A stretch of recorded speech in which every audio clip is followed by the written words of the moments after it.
Take a look. All right. Weird stuff. That's why I got to replace that adapter. Anyway, welcome to the Friday Live Helpcast. Don't know if you can hear me before. Having some weird stuff with my computer lately since yesterday. So a little bit of a different start, a little wonky, a little some issues. So I think I'm gonna have to replace my USB-C adapter.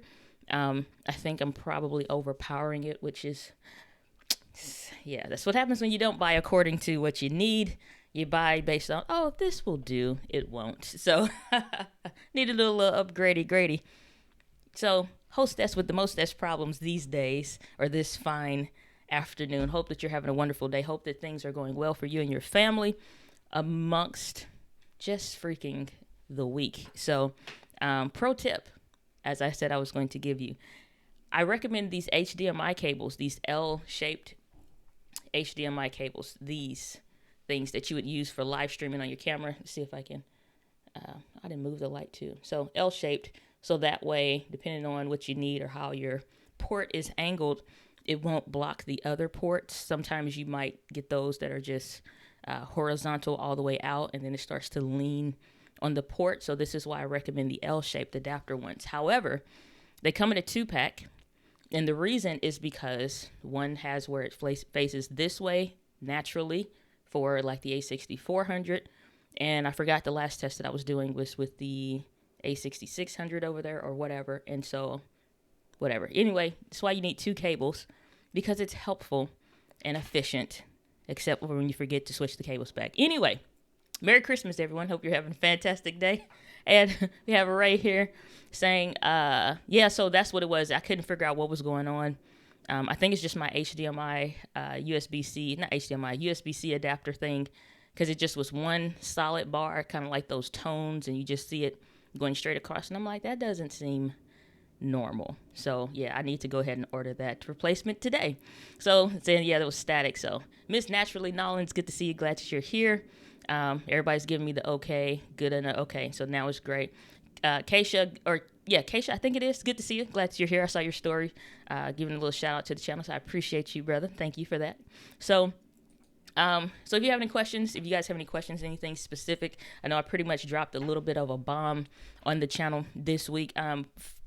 Quick tip, it's going to be a lot of content, probably, if not daily posts, if not every 2 days of a post for a video, just because of the amount of content that I have and getting that stuff out. So it's just not once a week kind of a deal. So you're probably going to see quite a bit on the channel. I'm going to try to space it out so it's not overwhelming. But a lot of good things are happening. And so I'm doing documentation as far as AKA vlogging. So you'll see that in addition to a lot of tutorials on this surprise beast from the East, the Sony A6100, which I am plumb pleased, stupidly pleased that this camera has clean HDMI out, unlimited video recording, which I haven't done the 4K test yet. So all those tests that I did before were full HD tests, which is 1080p, 24 frames per second, and the amount of bit rate. So if you do 30, or if you wanted to see how long you could record in 120 frames per second for whatever reason, the more that you do it, like the bigger the frame rate, the bigger the bit rate on the camera and stuff like that, those 1080p record times may vary. So that was in the lowest frame rate being 24 frames per second. So if you record in 30, you might get a little less time. If you record in 60, then, it progresses on. So A6100 officially, because I know people are going to ask, yes, it does replace the Canon M50. And moving forward, just being completely honest, you probably won't hear really any Canon recommendations for entrepreneurs, simply because they have not met the standards that we really need when it comes to content and just creation of what we need for our businesses. And the definition of something that is an investment is that it yields a return. And at this place and time right now, unfortunately, Canon cameras aren't doing that. That includes the M50. That includes the M50 Mark II. I've had to make a strong, conscious decision as to whether or not to leave those videos public on the channel, simply because I want to be straightforward and honest about where I'm at with stuff, but it's not like a feeling or just like, oh, I hate them now. It has nothing to do with that. None of these companies pay me. So like, buy whatever you want and I celebrate you on your purchase. However, when it comes to my recommendations, I do care about my word and being honorable. And so I talked it over with a few friends, a few business colleagues, if you will. And they was like, no, go ahead and leave the videos public. They've served their purpose for the time. Those videos mostly are 2 years old. And then for those people that are just learning, those videos are still helpful. So it's like, okay. So they'll still be there, but some of that stuff is outdated. Probably try to go add some pinned comments about where I'm at and updated stuff and stuff like that. So, So just an update so y'all are aware. For those that are asking, yes, the M50 has been officially replaced with the Sony A6100. Oh, I'm not blocking my face really well. Sony A6100, a lot of great things you're going to see coming from this camera. Have not decided if I'm going to buy one to have one for the office to do a lot of tutorials from.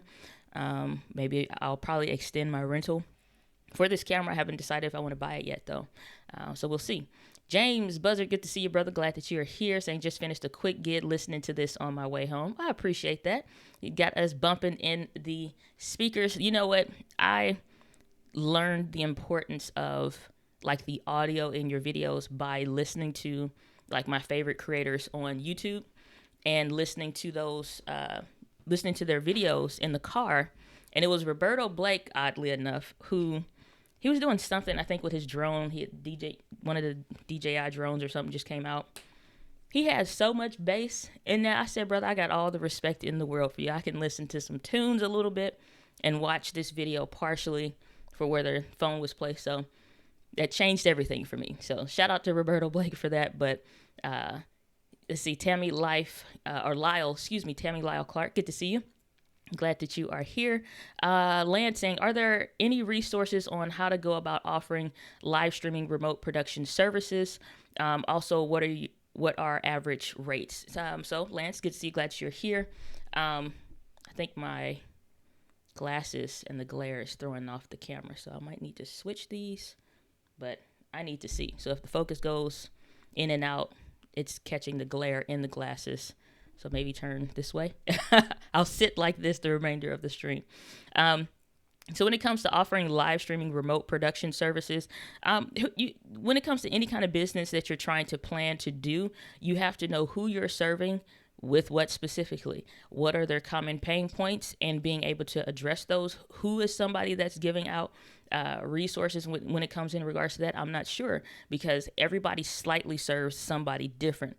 Just overall, then it's like, it's not going to, if you just say, well, we serve everybody, that's not going to be super helpful, because there is some things when it comes to the copywriting and the specifics within your business of like the headline of the who.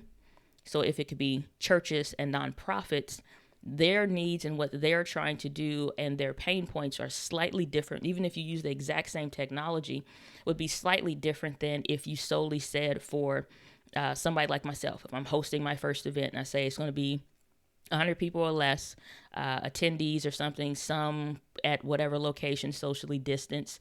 We're going to do so many locations, so you only have so many people in a space, let's say. And then I may have a stage speaking space.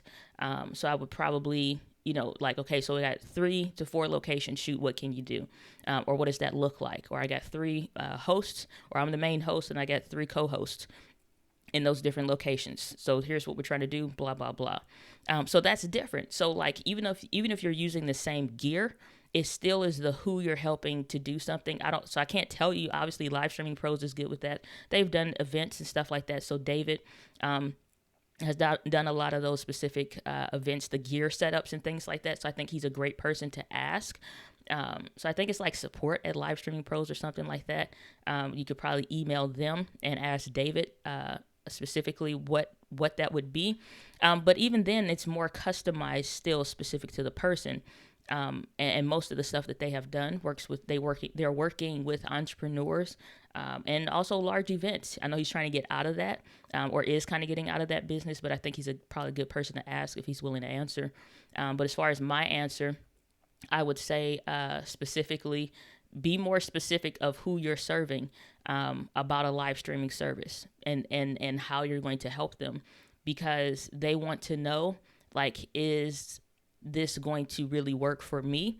And the rates is going to be specific to the efficiency. Money is nothing but an exchange of value, or money is in exchange for value. And so if they do not see the value, they aren't going to be willing to pay you, even if the prices are technically low, market standard wise. But they'll also be willing to pay you very well, even if it's technically high according to market standards and what the typical rate would be, simply because there is something about the way that you're doing what you're doing, not just the features, but the benefits that those services that you're offering is to what they're doing, works. So it's kind of a general answer, but at the same time, yeah, James is somebody else in the chat as well that does specifically services around that kind of stuff. But, it depends on who you're helping with what specifically. Be more specific around the who, and then you can, set a base price and things like that. But even if your price is in alignment with what everybody else is charging, if it does not make sense to that audience, if it doesn't, like, what I'm saying? Like, if something off or the messaging isn't clear, it doesn't matter what the price is, they're not going to be willing to pay it. So that's how that kind of works. So Tammy is saying leave them, because that's in regards to Canon. It's like I don't have any brand loyalty. And that's the thing. That's the funny thing. A lot of people, especially like in a camera space, like I said, either a filmmaker, they're a photographer, or something like that, some kind of a working professional on one side of those respects. I am an entrepreneur that does a lot of video, and I am an entrepreneur that does videography work for entrepreneurs, specifically doing education-based content. And so when it comes to that, there are certain things that we need, certain use cases of why we're looking at something, and it's not in either respect of photography or running a photography business, and it's not in respect of being a filmmaker or trying to do filmmaking business. I know that was a question I guess, like, do you consider yourself a filmmaker? And it's just like, no, not at all, because I'm not trying to make films. I'm making education-based content, and certain needs are there. So it's like whoever, for a time, that was Canon, started with them, because it's just like you don't know. So you try to pick based off of what you think, and you buy something. Bought the Canon T5i. Then I learned that there's like mirrorless cameras and stuff. And I'm like, okay, well, what's up with that? And why is that better? In addition to the problems I'm running into on that specific camera then. So now I'm like, all right, I have enough experience in creating content, even just at 20, 30 videos. Like, why am I hearing a hiss in the audio when I plug my microphone into the camera? It's because DSLRs have terrible preamps. So now I've learned that. Or I'm like, why does it look like it sprinkles in the shadow?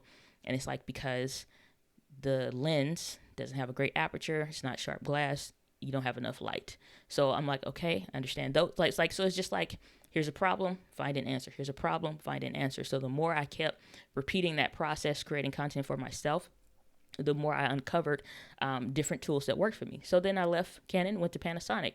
And then I'm like, okay, well, it doesn't seem like, from the explanations that I heard online, it didn't seem like it seemed like a little wobble, but I was like, that's not that big of a deal for what most people were talking about. Got the Panasonic G85, fell in love with the Panasonic GX8, but that camera didn't work. It was a lot of manufacturer issues with that. So it just didn't matter what. I had bought like 2-3 of them or whatever. It just like, it didn't work. So I had to send that back. Tried the Panasonic G7, and I'm like, yeah, no, it's not. It's missing a lot of things. Then I was like, man, this is not working with Panasonic. I was like, okay, I really don't want to go back to Canon, but I'm like, I guess, man. It's like, I got the M6, was excited about that, and but still, it's just like crap. It's like, what is going on here? And so then M50 came out. I was like, man, the camera is freaking stupid. You could go watch the videos I did initially. It's like, I'm like, this is stupid. I hate it, blah, blah, blah, and on and on and on. And I was just like, man. So I got it, and I was like, it's not that bad. It's actually a fun little camera. And so ergo, coming out of that, what came out of that was the M50 series. And just on and on and on. I'm like, yeah, this is not bad for this time frame. okay, it's no longer 2018. And, 2019 was kind of like, ugh. All right. So even then, I'm like, I'm always looking for, because here's the thing, I'm not always looking for the next best camera. What I am looking at is, what did I sacrifice when I made this last purchase already? There was already problems existing. There was already things that were limitations or whatever the case was. So at that point, now I'm like, okay, if I buy something else, I also don't want to keep those same limitations that I already sacrificed knowingly making that initial purchase. So moving forward, that's how we migrated here. So I'm like, I don't have brand loyalty. I'm more concerned about what does the job well. Overall, as well, it's like Canon has made some business decisions that calls to question some ethics for me. And I haven't spoken on this before, because before I say anything, I want to make sure that I am not one in my feelings about something, kind of a deal. But it's like, if I'm really feeling something, I want to explore why I'm feeling what I'm feeling, and kind of go through that. And so it's been for a while, and starting at the M50, I've been watching Canon for quite some time. And like I said, it's a call to ethics and some questions that I have that have not been answered well in the written content, like stuff coming from the CEO, their responses to different things. They have just not done a very good job. And it's not even just like a piss poor presentation around something. They have been kind of half-assed about a lot of stuff. Not to get into a negative sphere or to kind of bring down the things, but it's like when you had the whole stuff going on, we had a lot of riots and things going on. There are some companies that were just like very vocal about how they really felt. There were some that were kind of like, we'll say something because everybody else saying something. It's like, here's our statement. We care about everybody. We want everybody to feel welcome. It's like you could easily tell who's just giving like, crap, we got to issue one of these statements again about something happening, versus those that were like, no, we for real stand here when it comes to certain things, and then other ones doing different initiatives about, from a company standpoint, showing where they stood on stuff. And Canon was on that lower tier of just like, to me, it felt like for a lot of things, and anytime anything happened, Canon just like, oh, here's a blanket statement, replace this word with that one, kind of a thing. They just kind of whatever. And then in outside of that, so that's one issue that's personal for me. What wasn't personal is the whole thing of the brand stuff. It's like customer company relationship only. Y'all don't care about them neither. It's like, shoot. It's like, well, if you want a real good camera, you need to spend over $2,000 in an EOS R drop. And it's like, that still ain't no good camera for what it offers and stuff. And it's just like, then the M200 drop. It's like, that's not a good camera neither. It's like, who y'all making these for? And then and then it's like the, what else? G7X Mark III. That came out. And it's just like, who are you making these things for? Missing core things that, if it was made for somebody, would care about. It's not in there. It's like the G7X Mark II made sense at the time because everybody else had hybrid autofocus stuff. Everybody else was doing, all this different stuff. And so it's like now they still go off of like 2-3-year-old data apparently. And just like, well, it was good then and everybody liked it. So no dual pixel autofocus for you, overheating. It's like, you're only doing 2-minute clips. It's fine. It's fine. It'll heat up. It'll see the symbol. It's fine. And it's just like, okay. M50 Mark II dropping. It's just like, last straw, fam. RP was a dumb camera. It's just like a series of bad decisions that they're making decisions for themselves. They do these events and you watch the videos just like I do. And you see people go and it's just like, it's boring as hell. It just is so dull and I'm like, man, this is bad. This is really bad. So like I said, from a market standpoint, business standpoint, watching their behaviors as I do with other companies, even from audio respects and things like that, watching same things, just watching who am I doing business with, who's meeting the needs according to like business standards and things like that, and then who's giving a care for their people and their audience. Real audio company that I love that is amazing. Rode does a good job about that. Deity does an amazing job with that. I need to buy one of their products so I could test it out. Because that's a brand I'm considering supporting because I like the way they treat their customers. I like the way they take initiatives on product development for meeting the needs of what people want. Deity's like is like kind of like a number one company in my opinion. Rode is a number one type of company that does that.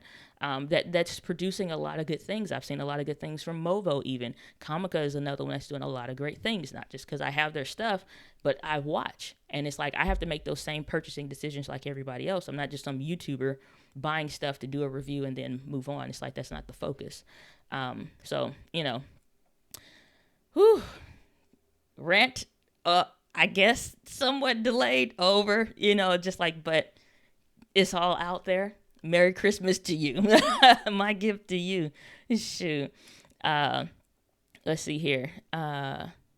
So James Buzzard giving some advice to Lance above saying, ignore everyone else's pricing and figure out your value. Charge what you are worth, not what your competition is charging. Yeah, that's a valid point as well, because when it comes to that, like I remember some people I was close to at the time was talking to about it when I was initially, I hadn't even quit my job yet. Just like I'm thinking of starting up the company. Here are the price points that I'm thinking and blah, blah, blah, and whatever else. All of them said like, no, that's too high. I was like, what my response was, that means that none of you qualify to be my customer. That's what that means to me. It's just like, because when I did legit market research as any other company would have to do, you're considering a lot of things, and you also know what you financially need to make this make sense for work, so you're not doing business at a loss from not like an overall whole, but like you're starting off in the negative. And a lot of times people are scared to charge a higher price because they're afraid or they have some kind of negative association with money kind of a deal. Literally talking to a friend about this, but it's just like I had to work through that myself a long time ago. And even at different levels of doing work and doing different things, you have to get rid of that. So a lot of people, they're afraid to charge, certain prices and things like that. So at that time I was like, no, y'all tripping. So that means it's like, because it's price, and then you price your work for a certain type of client. Setting a certain price level when you are doing kind of production work and stuff like that. And James, again, he's a great person to reach out to talk about that kind of stuff, because he is building an office. I'd highly encourage y'all to check out his Instagram stories if you are trying to venture into production work and things like that, because it makes sense to watch somebody going through, again, documenting that experience, even using Instagram stories. I think James does a great job with that. So I need to catch up on some. But yeah, it's like you got to know when it comes to pricing and what makes sense. And, some people will be like, well, I could find that cheaper someplace else. Indeed, you can. And I would recommend that to you if that's what you need, kind of a deal. But I never get to the point, and then also having a good system and efficiency, and I'm going to get off of this, having a good system and efficiency around your process of doing business. I never get on a phone with somebody that I'm considering a potential client if it has not gotten to a level of verification and things being met or addressed or discussed or talked about. If they don't qualify, you know what I'm saying? Not because they don't have the money, but because they don't meet certain needs. Because if that's how you get into the point of dealing with rejections. Since I have started my business, I have not dealt with rejections on the phone. You know what I'm saying? Like, because it's like I'm having conversations to make sure it's a good fit.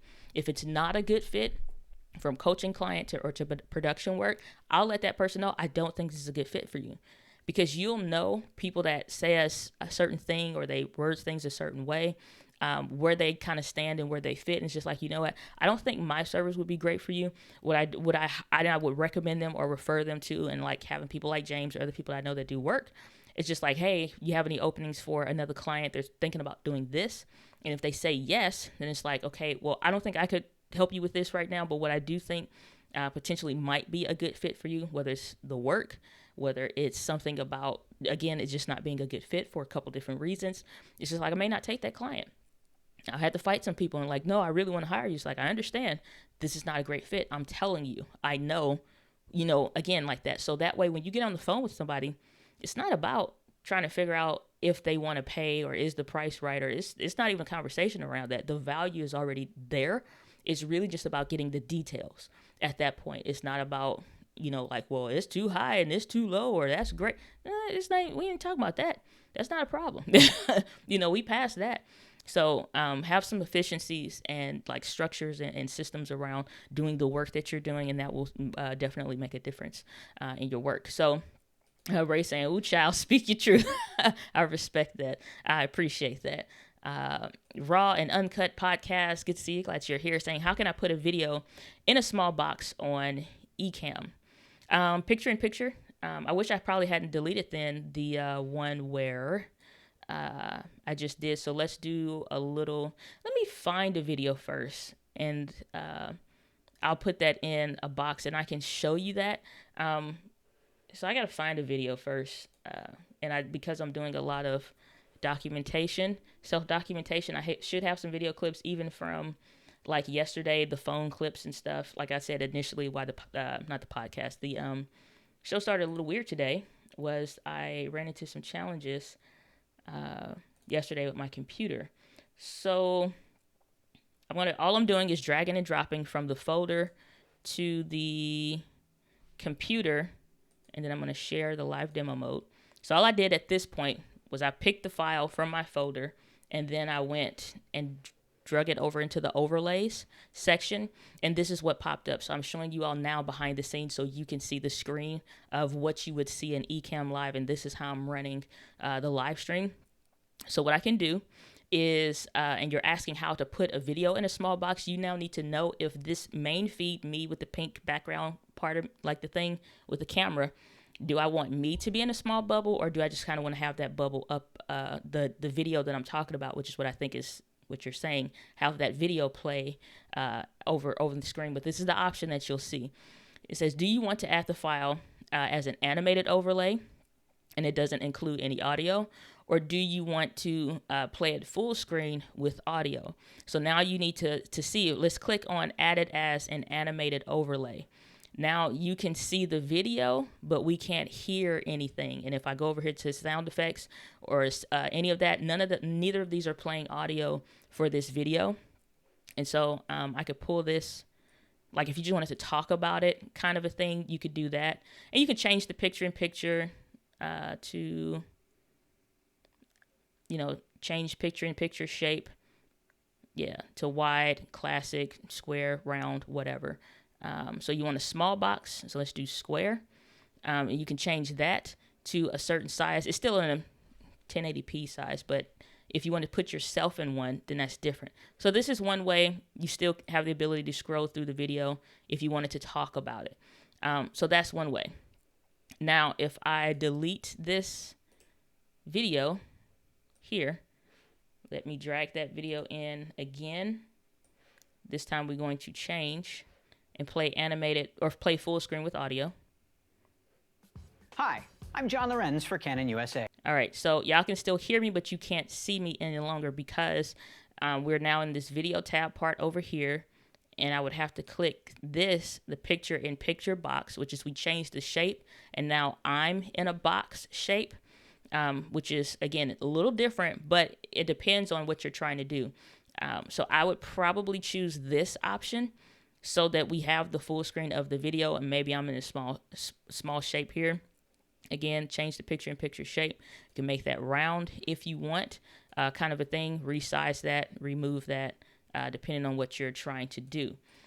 So it just depends on what you're trying to do or whatever. And I can go back to just the camera for just me on the screen, and then go back to the video, resume the last video. Since its introduction, and then there the we Canon are. EOS M50. And so you can do that. It's just depending on what you're trying to do. Do you want the video without audio, and then you're just kind of in a bubble? There are a lot of different ways that are kind of like, those are probably like the two easiest to consider when you are trying to do it, depending on what you're trying to do. So hopefully that helps. Zoss TV saying Deity is good, just bought the dual mic. Yeah, that's an interesting microphone. It has a microphone. It's a shotgun microphone, but one facing one way, one facing the rear. So if you are vlogging, or if you're just recording something and you're showing something and talking about it, whatever kind of work you do, then you don't have to worry about your audio being so low because the audio is rejected from the back of the microphone traditionally, other ones. So it's an interesting microphone, and it has a lot of capabilities. I'm interested in it, and then you can hook a lapel to. They like I said, they really do that. That is a microphone, and like again, a device that exists only because of the audience and the community. I really respect Deity for that reason. They do a lot of things right. Again, like I said, Rode. It take them a minute to do some stuff because, so for me, my thinking is, like, so for example, looking at the way brands behave, when Rode came out with the wireless Go Whites, to me that seemed like a great time to not do just a white version of the same old one that still had the same concerns and things like the Comica Boom XD improved upon, but to not just do a white version, but go ahead and do the Rode Wireless Go version 2s that do have the audio control, so it's just not low, medium, and high audio levels for the microphone, but you can, do some different things, small adjustments, right? And have a black and a white version for that. I thought that would have been a better release at that time. I don't know what it takes engineering-wise, but it just seems like, to me, timing in the market, that made sense. Especially when you have a bunch of knockoffs and then that are coming out. But then more specifically, you have a legit audio brand like Comica that dropped it real quick. And so I'm like, I probably wouldn't have done, as a company, I would have not just done the white one, but the Rode Wireless Go's white version 2 with those improvements. So Deity have been dropping stuff consistently that specifically addresses and improves upon what their audience and target audience does. I highly respect them for that, and I really am enjoying them. Chocolate Twist Yoga, good to see you. Glad that you are here. Don't start nothing, won't be nothing, okay? Okay, I'm just letting y'all know. If you're new here, welcome. I'm glad that you're here. If you are used to being here, you already know the concerns with people like Chocolate Twist Yoga that start posting dark chocolate emojis in the chat. And it's most unfortunate. Okay, so I answered that one. Zoss saying great channel and smile. Appreciate that. Glad to be of service. Dean Reynolds in the house. Good to see you, Dean. Glad that you are here. Saying Diana is a boss. Really love and appreciate you. I appreciate that, brother. I just try to provide value as much as I can. So thank you so much. I'm glad to see you. Kimberly Douglas saying, any advice on a good Sony lens that can give me a soft look and blurred background for videos? I love your lighting setup. How do you set your lighting temperatures? So this is a great question, and I'll dive into it right after these messages, aka I'm going to take a sip of coffee. Okay. When it comes to, that's a video I literally just wrote down because there's a lot of things I could show while I have this A6100 in here. So if we're talking about a good lens, I think one, depending on how you record videos, I've been using the Sigma 16 millimeter lens for Sony probably almost daily since I bought it.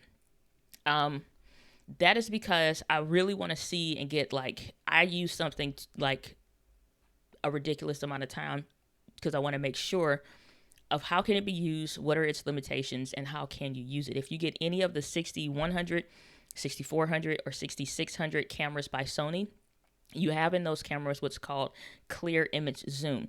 That is the same thing that you've heard me talk about a lot if you've watched the channel for a while.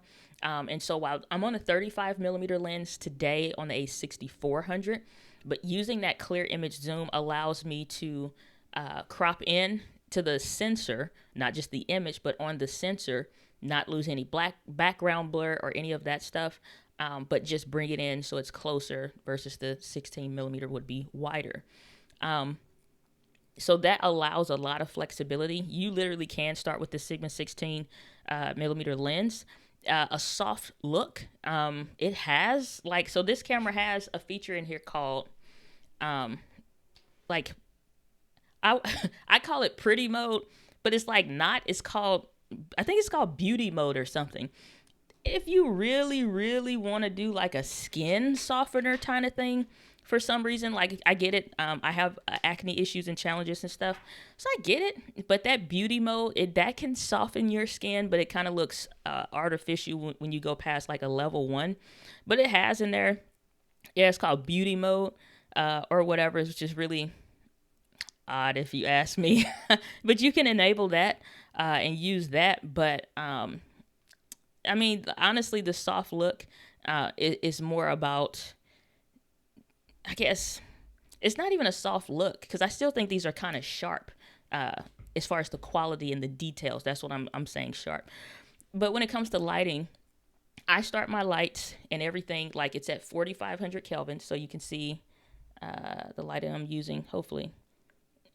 So there you can see it's like 4,500 kelvins. The light is not helping. There it is. So 4,500 kelvins. I'm at 62% for this light that's here. What helps to make this light soft is because it's not in my face. And what I mean by that is I can probably hook this up as I'm talking. Maybe, allegedly, we'll see. But I have this light angled, not directly at me, because again, these glasses don't have the lens, what is it, like anti-reflection coating. So you're seeing like all of that, like that little circular disc, that's the light. Even though it's not directly at me, you can see all of that. My other lenses had an anti-reflective coating. These do not, unfortunately. However, I angled that at the wall. So light that's directly on you is like a flashlight. We don't want that. So we add diffusion material, a softbox light. Now that light is more evenly on you, and back the light up a little bit. So that light is gently cast on you, not flashlight. It's the difference between turning the ceiling light on in the room and the entire room is well lit versus a flashlight and everything else around you is still kind of dark except for what's in that beam. So we want to soften that out. If I need to soften that even more or redirect that light, kind of like what I'm doing now, I stop having the light facing this way and just angle it. So it's not facing me head on, I'm slightly angling it. So it's bouncing off the wall and again, further softening it. So the light that's actually shining on me that the camera is seeing is softened 2 different times. Okay, so that's one thing. Again, the 4,500 kelvins is just really about like a daylight temperature-esque kind of a setting thing, so that you can just have it at a certain temperature. It's the same thing with, let me see if I get this A6100 hooked up and maybe show you. It's the same kind of thing with when you go into your living room and turn those lights on, they kind of look a little yellowish, right? Versus being able to, okay, I got this hooked up. So I'm going to switch this camera and then I can show y'all.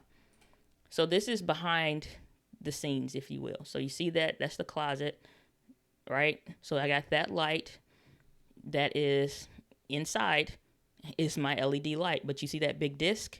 That is the diffusion. And then you see the camera that's right there, and then my computer and all of that. But it's angled at that wall, not at me directly. So it looks like it's probably head on. It's not. It's angled at the wall. So that way, it's diffusing and it's softening the light. So even if I take, let me first of all, and I'm sorry I'm being jerky. I'm just trying to make sure that's all the way out. All right.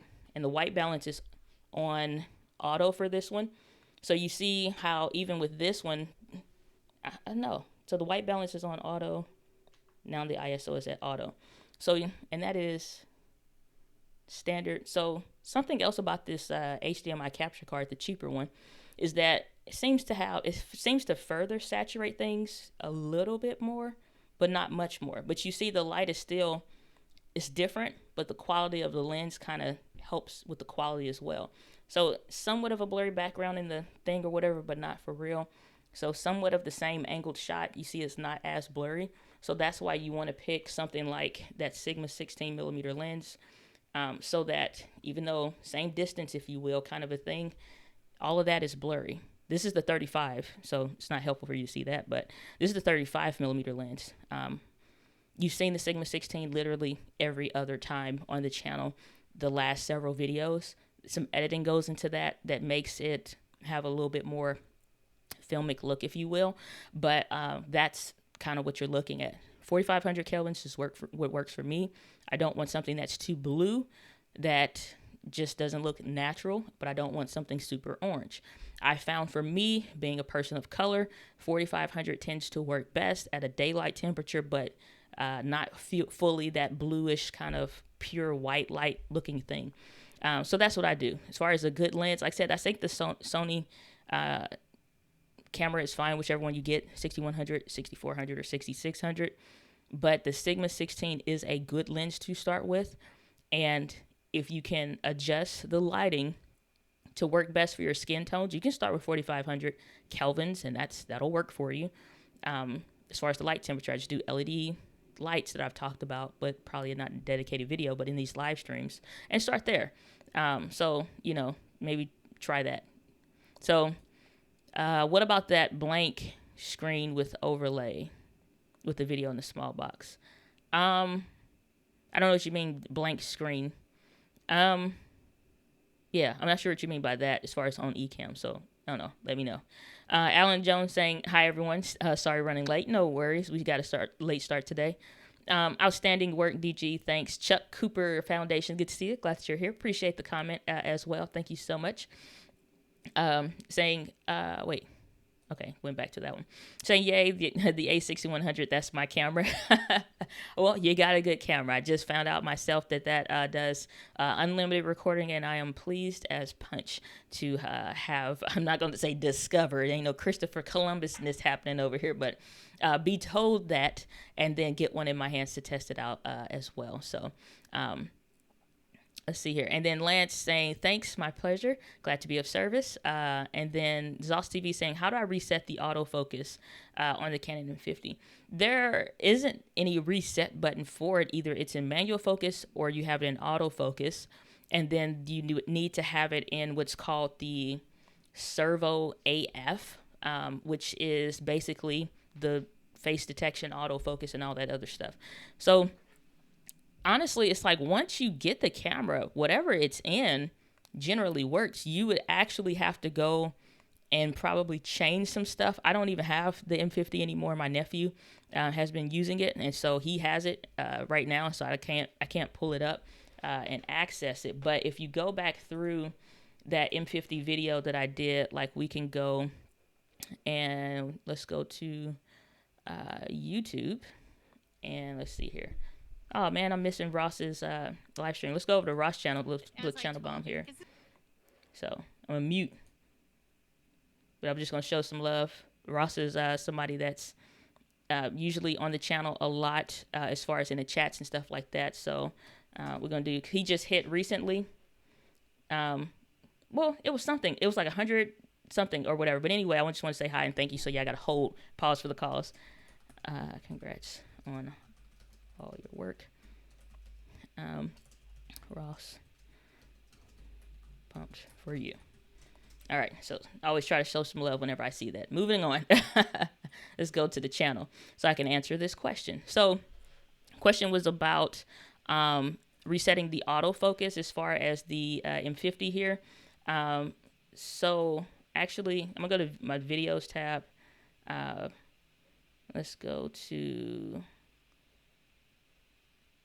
golly, I feel sorry for y'all sometimes because I realize how many videos I've done, and it's quite a bit. But is this one? No, it's not. It's the one about the settings. Here we go. So if you go through and you'll scroll through the different settings that the M50 has or whatever, where I'm talking about, let's go into shooting movie recording mode. Like when you start going in here, this first tab is around like the video settings and the features and the functions or whatever. Okay. Like so the first one is going to be specifically around like, are you recording 24, 30 frames per second, blah, blah, blah. Okay, when you go into these next tabs or you click on something, you expand it out. I'm going to skip past me talking all about that and try to find that one real quick if I can. So not those. Here we go.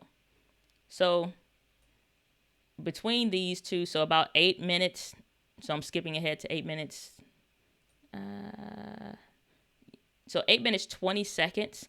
Probably go back a few seconds more to see exactly where I tell you how to get to this, but this is what I'm talking about specifically. This is that autofocus plus the face tracking. This is just autofocus, but like a specific zone.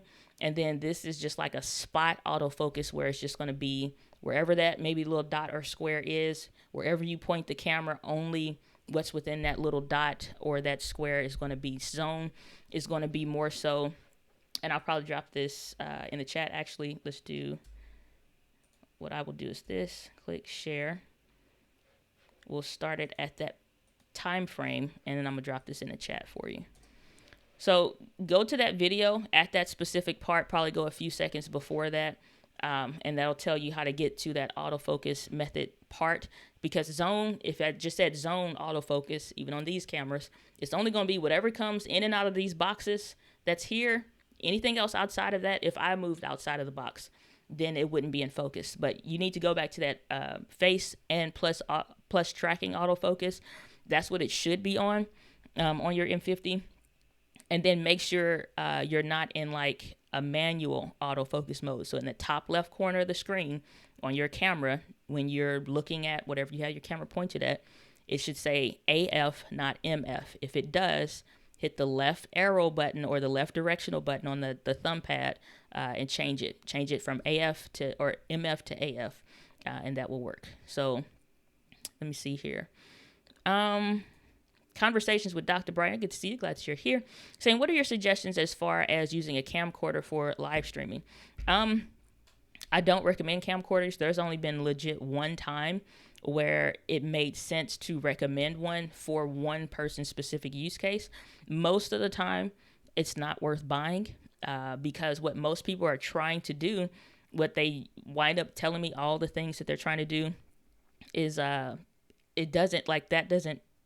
the camcorder doesn't meet those requirements. They're just usually trying to find something cheap enough to do something. They're going based on price, not features at that point.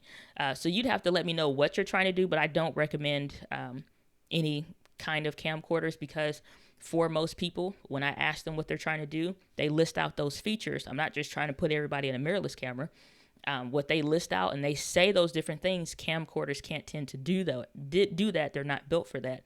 If you want to have a classroom kind of a setting, you just want something that's going to sit there. It's not maybe super high quality. Probably it can be, but for the price, it kind of stops making sense. But you're just doing classroom stuff, maybe. I know specifically the last one that I did recommend, what was it, like the Sony HX something, whatever. No, it wasn't HX. It was like, let me see. I can show you the one that I recommend the last time for somebody, but I think it's like the AX53. But it's always depending on the use case of what you are trying to do and what you are trying to use it for as to why you are buying this. Because if you are trying to get blurry background, you're trying to do this and that and whatever, not going to happen. If you just want a camera that can record a long time, you're not really concerned about quality for real, maybe a little bit, but not for real, but you maybe 10K, not 10K, 4K, some 1080p, but mostly 1080p kind of a thing, then yeah, camcorders will work. But if we're looking at the price, let's go over here to Amazon. If we're looking at the price, like you looking at this AX 43, I typed in for the AX 53 and then AX 400. I'm not sure where that, but let's just go with this one since that's close to what I'm talking about. Okay, you got the flip out screen, fine. You got the ability to have the ports in there, fine. But you have a small sensor, small scope. Yes, it can zoom in a lot or whatever. Yeah, you can record unlimited for most of these camcorders. That has always been the thing. Some internal stabilization, but unless you're the soccer dad kind of a deal, it doesn't matter. And the 20 times zoom. But when you pop the quality, like I said, you got regular ports on there, so HDMI, whatever. If that's all you're trying to do, you're not trying to do a whole bunch, you can get a camcorder. And something like this would work fine. It's good enough quality. Most of the time they have the battery will run for a very long time, or they have a lot of adapters that you can get. Most of the time they kind of still come with them. So I don't have really any real recommendations. You have the Canon has some, Sony has some. They all are pretty much the same. Quality is not all that because you're looking at classroom ceiling lighting kind of a stuff. At that point, you're just trying to get something that's not going to break, but something that's not a web camera kind of a deal. And that's pretty much it. So like I said, I don't tend to recommend them. It's really a certain kind of use case if I ever do. And that's being real, like less than 1% as far as that. So Benjamin's saying, how can I use my Google Pixel 4a as a camera on Ecamm Live beta? So there is a program, and there's probably some other apps out there, but to each his own. Let's see here. Let me do this. Clean HDMI out. So phones now have the ability to have clean HDMI out. Literally connecting it via HDMI out. The problem is with Pixel phones, I found, because same thing, I was going to do a tutorial on it. Apparently, I don't have I need one specifically for the Pixel. Where's that gosh darn thing at? Too much technology on my desk. All right.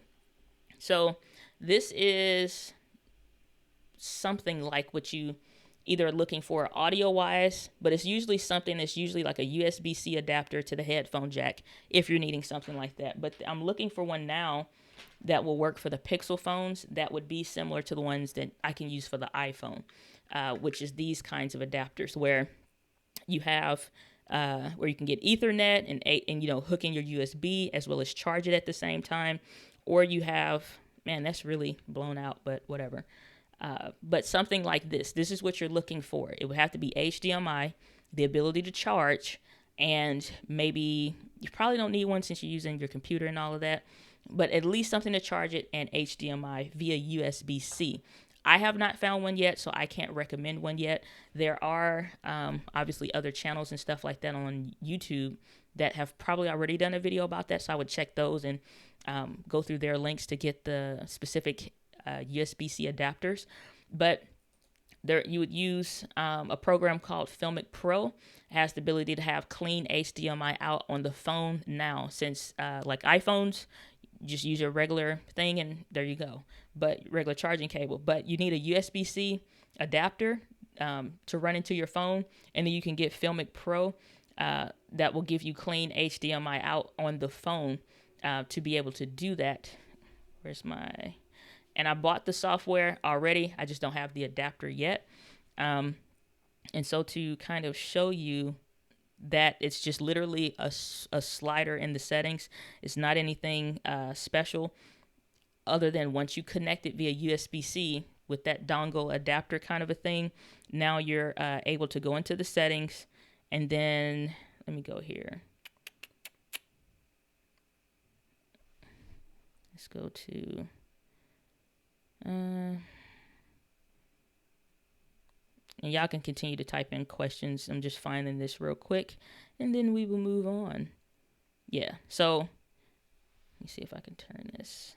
All right, so should be able to hopefully. All right, so you see that this is, try not to get the glare. All right, so this is Filmic Pro. You go into the settings tab, and then you click on that one that says hardware with the wrench.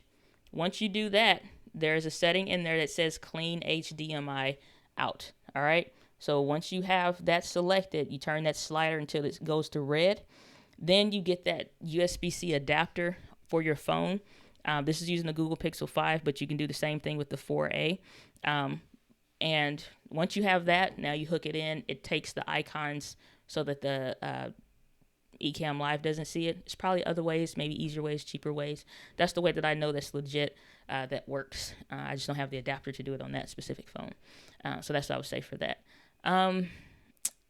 Miss Naturally Nolan saying, okay, thanks. No problems. Resurrection Houston saying you use LUTs. I have one that I've built for myself for my channel. So yes, have I bought a lot on YouTube that didn't work? Yes, because, and I bought a couple that actually did work.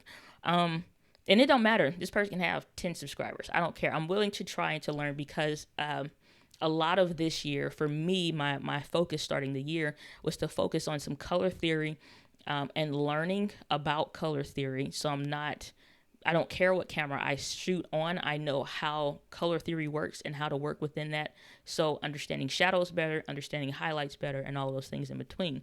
Yeah, I'll use LUTs, but not because it's like, oh, buy one, put your camera on whatever, and then slap the LUT on and it looks amazing. It doesn't, because the thing that makes LUTs work is knowing what goes into the color theory and why you're using a specific profile versus something else.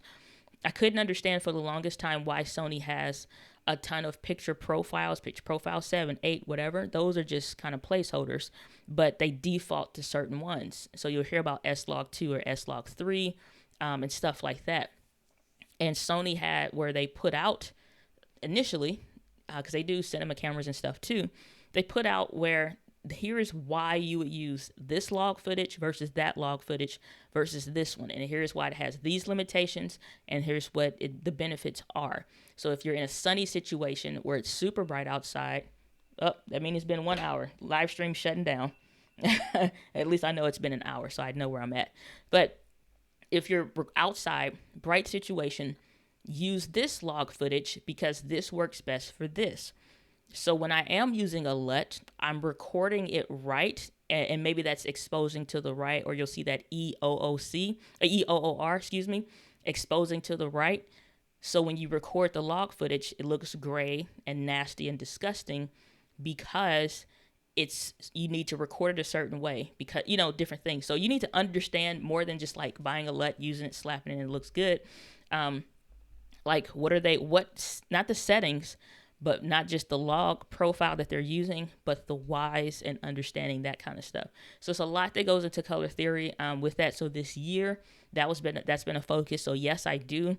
I'm at the place now where I created my own for inside my office and stuff like that. And even some different shots, I'll still use my own LUT. But yeah, I haven't built a LUT Packard and never will. Probably won't ever sell one or something. But yeah, I will. Use it to do certain jobs. So it just depends on what I'm trying to do, what look am I trying to go for, and then that dictates if I'm using a LUT or not or something like that. So that's a thing. Samuel the Third, good to see you, glad you're here, saying, so I was planning to get the Canon R to replace my M50 and my ADD in my video setup. Which Sony, since I hear you are no longer suggesting Canon, would you recommend as the equivalent to the R? Honestly, if I'm being completely honest with you, most of those cameras are kind of lateral. The R, the ADD, M50, and they'll say, well, this one's above that one and whatever. It's really not. And that, again, I'm not speaking from my feelings. I'm just kind of telling you what it is. So ADD has a headphone jack. But all of these cameras have digital stabilization. Those work fine. And then you're looking at the lenses and things like that. It depends on what you're trying to do. What are your needs? You still need to maintain a headphone jack. You're looking at that point. And then one is full frame. These other two are APS-C. I need more details of what you're trying to do. If I tried to find a happy medium between any of these three cameras, because they all are very different. You got the M50, that's a beginner kind of a camera. ADD, that is more of their mid-tier APS-C, and then the R is more the full-frame mirrorless lineup. Different strokes. If you're trying to do video, which is my focus here on the channel, what I look at cameras from, something with a headphone jack, decent stabilization, potentially flip-out screen, same kind of orientation, maybe the Sony A7C would be maybe a happy medium there, or the Sony A6600. It depends on what you're trying to do. If you care about full frame and that's important to you, the A7C is a good in-between. You still get that same screen orientation, still getting good colors if you want straight out the box kind of a deal. This is a standard picture profile. I'm not doing anything special today, just standard picture profile on the Sony camera, on the A6400 specifically. Let me see what else between these digital stabilization. Yes, you also have Sony's new, and I'm rambling. I expect you to know what I'm talking about. Everybody else, I'm sorry if it sounds foreign, but I expect Sam to know what I'm talking about. So you're looking at that kind of a thing. Digital stabilization is already in the camera, so you have that to your benefit. So you won't lose anything there. As far as Sony's Catalyst browse system, so you don't have that slight crop that digital stabilization adds on literally any camera. You can take that off. Now, it does add more on the workflow process on the back end, but I probably could bring that up just to show you real quick. Sony Catalyst, browse. And that's something that they're doing. So it's a creative software. It's only for certain ones like the ZV-1 and A7C right now. So you could use that. So if you are, let me take that comment down. So if you are looking at something, this is something that will be suitable for that camera. Helps you with some of the color theory stuff, stabilization internally, and all of that. So that's a thing if you want to check that out. But that would be my recommendation for something that meets most of those needs. Still somewhat compact between the three, if you're trying to stay within that $2,000 or less category that the R would probably take you up to. Anything less than that, maybe if you APS-C or kind of want to stay there, the Sony A6600, still a headphone jack, still stabilization in the body. It just is a APS-C sensor instead of a full frame sensor. The lenses would still fit and all of that. It just that's probably would be the two that would stay within that price range. The commonality features across those three cameras that you own currently to meet those needs. So either the A6600 or the Sony A7C would meet those different standards. Man, that was a nerdy rant, huh? So hopefully that helps. Zos TV saying, sweet, thanks, my pleasure. Resurrection Houston saying, to clarify, you use LUTs on your live stream. Not today. I think I did last week, but not today. Because when I was doing the test for the A6100, I had took the lenses off and did some other things and was playing around with that. But I think last week I did. This week I'm not, just because it's like I'm not trying to do nothing. But yeah, most of the time it's just standard. But I've been experimenting more with that. But it's kind of don't matter. I'm okay with standard. I like the way that looks. So I probably won't do it too many times, but you can. I don't, though, most of the time. Let's see here. Tammy's saying, does that particular Sony have real-time autofocus? I don't know what you mean by real-time autofocus, but it focuses really, really fast. Let me probably put a better lens on here than this kit lens, so it's not that power zoom effect kind of a thing. So it has face tracking. It has really fast autofocus. So I don't know what you mean by real time. That may be another brand's terminology that I'm not familiar with. But let's see here. And you can, yeah. So the A6400. What I'm going to show you is pretty much the same for what is on this camera and what I'm seeing on this end. All right. So let me get this set up so I shake less. All right, and then we're gonna do that. All right, and y'all have to forgive a sister for shaking out here in these streets. Would this tripod sit up this high? 1 second, pause for the cause. So I'm trying to see, I'm not gonna do the switch pod thing today. So I'm just trying to see, could I be a little bit stable? It's only gonna be for a few seconds, so y'all gotta ride with me. All right, so let's switch cameras to this one. All right, so as you can see, this no longer has my face, and now you see it does. So I don't know how much more real that could be, and I'm sorry I'm shaking so much. All right, so I don't know how much more real that could be, but, face autofocus. So put it back over. It now focuses on the lens, and you can clearly see, because my hands are in focus and all of that. And this is extended out plus digital. So you can see focusing on my face, right? So let's switch so we all don't throw up together. And man, that's like some telezoom technology happening. 70 millimeters times 2, 140 millimeter equivalent, what we were doing right there. So all that shakiness, mind your business, all right? Working with some real stuff today. But yeah, that's that. And this is the A6100 and the A6400 that you're looking at. If I showed you what the A6600, does as far as the eye autofocus, then, that'll blow your mind a little bit. So let's switch cameras now. Y'all making me work today. All right, so let me see. But yeah, I mean, like I said, so I don't know how much more. All right, switching cameras again. So you can see that box on my eye. Oops, sorry. Hold on, let me get closer. All right, you see that box on my eye? I don't know if I'm within the minimum focusing distance there. Probably. All right, so there we are. So, see that box on my eye? Real time. So, I don't know how much more as far as the real time autofocus it can get beyond that. So yeah, that's it works, and it's fast, really, really fast. There are things when it comes to like these lenses, like you heard me say, minimum focusing distance. Once you zoom in, I am very, very close. I could literally touch all the stuff on the camera.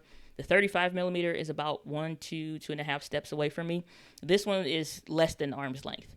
So you start zooming in, it's not that you're not focusing or the camera isn't focusing on the camera or whatever you're trying to see, but every lens has a minimum focusing distance. You get too close, it's like, okay, you're past what we could have focused on that lens.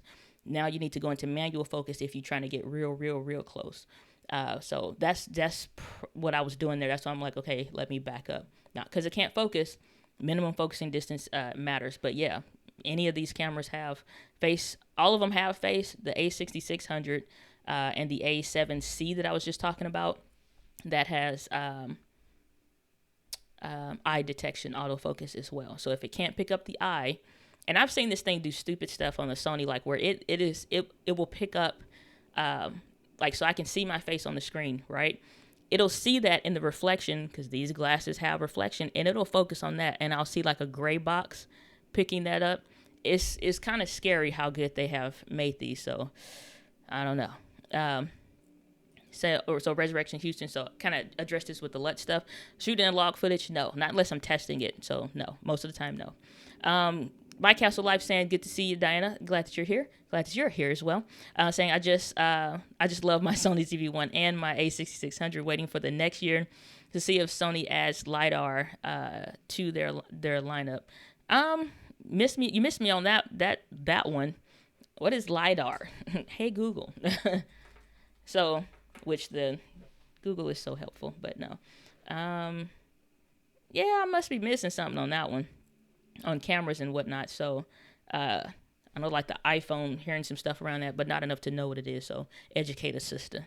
Zoss TV saying, was going to ask about Rod R and Dis 5D, don't know what that is. So, or just go Sony A7. Gonna have to retype that one. Don't know what you mean. Said, thanks for the info. I love outreach. Good to see you. Glad you're here. Saying, really appreciate the show. My pleasure. Glad to be of service. Ronald Stevenson saying, question, what is the widest lens you use depending on situations? Thanks so much for all the help and advice. My pleasure. It would be the 10-18 that I have over here. Yeah, I got me pulling all my stuff down today. So it'd be the 10-18. And I just recently picked this one up probably... I don't know, because it took me a minute to make sure it made sense to make the purchase and having a use case for it. And there are some occasions, especially with the whole documenting my process and experiences of working and stuff like that, needing it outdoors, not more so indoors. So the 10-18 for those occasions, especially when I travel, that is something. And obviously, as most of us haven't been able to travel that much this year, but even I especially saw this like on my last trip in Washington, it makes sense to have, because you're in tight spaces. To maximize that best, to get the most out of that, you need a wider angle lens. That's mostly my use case, but that's 10-18. So the 10 millimeters is the widest that I use. Chocolate Twist Yo saying, is there, I guess, a dimmer attachment that I can attach to my softbox lamps? So number one, I'm not sure if you have correct me if I'm wrong, if you have the LED lights, You just need to turn it down. So maybe it's not at 100%. Like you saw mine earlier on my remote was at 62%. And so we probably turn it down, the brightness. And then between adjusting the brightness and having a diffusion softbox, you shouldn't really need much more than that. If you're finding that you are, either from the harshness being there, now you can look at doing different things like bouncing the light off. If you're close, if you're in a vaulted ceiling, this won't work because you're not even close to the ceiling. A room like this, you can angle the light up without the diffusion and bounce the light off, which is what I'm doing today and have been doing a couple days ago, just because it's starting to be some more sun or more light or whatever. It's just not working for me these days. So even with the light being dimmed, even with it already being diffused, I'm bouncing it off the wall. And so I'm getting the light bouncing off the wall. With a white wall, it makes a difference because if it was a dark wall, it just absorbed the light for the most part. But that diffuses it. If you're close up on it, you need additional diffusion material. You can purchase that and just kind of clamp it over it. Or they have pop-up things that's a big square and diffuse that. Or hang that up, and that's an additional layer of diffusion if you want really, really soft lights. So let me see here, diffusion material. And so photographers have been great about that. And it's really just kind of like shower sheets, if you will. And so if you just type in diffusion material on YouTube, you'll see like they have it like this, and you can clamp it and put that in front of the light, and now it's even softer. Some people will do that. Interesting to see Newer has some of their own materials, which again is just kind of like a sheet, kind of like a shower sheet, but the difference with it being that it's just like you see like the material. The difference with it being is just like it has whatever property, so it won't kind of like melt under the lamp, which is why you see that one. But if you're using something like this, you saw mine are circular instead of square, then you can get that. And then there are pop-up that like I've seen photographers use and some videographers use that are, so it's collapsible. So that way it's still diffusion material, but you have a little bit better use case, and you can see it condenses down. So if you really do need that, now what you're doing is you're having it where it's separated. So let me come back to me on the screen so I can show you. So what you're doing now is you don't have the softbox on there for real. You got the LED light. You have the diffusion material spaced out. So that light that's casted onto that material, once it's hitting that material, it's now spread even softer and more evenly. And having something like these pop-up diffusion material pop-up kits or whatever allows you to do that. So you can soften that light, as you can see the difference diffusion makes here.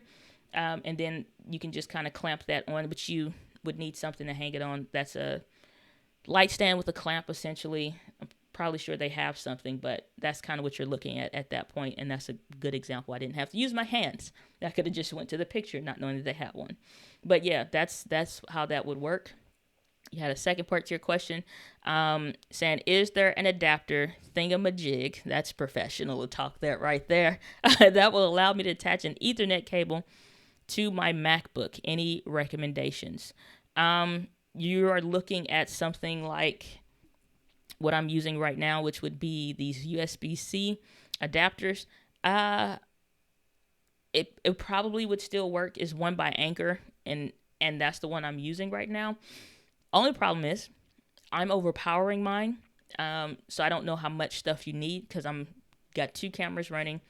I got got a bunch of stuff going, right? So depending on your use case, probably get something bigger than just the little dongle ones if you need more than those few ports, or if you need more power, because sometimes you might need a powered version of a USB-C for your MacBook. But right now, Anker, and I'm kind of like, the recommendation for it is solid. It's just like I've gotten to a point now, I think I'm overdoing what it what it could do, or what it's built for doing. Probably less a lighter use case, USB-C, whatever. So let's pull this up. USB-C hub, I guess it would be the right word. So I'm trying to find this, and then I'll get to the last couple questions because we've been right at a little over an hour. So I'm gonna call it in a second. So this is the one that I use and I'm using right now. And so you can see it has the memory card slots, HDMI, the power version on here. So you can still power your computer and not use up another port just for charging. So I have all these things going, memory cards in there. I'm doing a lot with mine right now. So this is the one that I would recommend. I'll drop this in the chat so you can check this out if you want. And then I'm at a point now, I'm finna get pretty much kind of like a tower, a big thing to try to make that work. So that's what I would suggest for your 2 questions in one.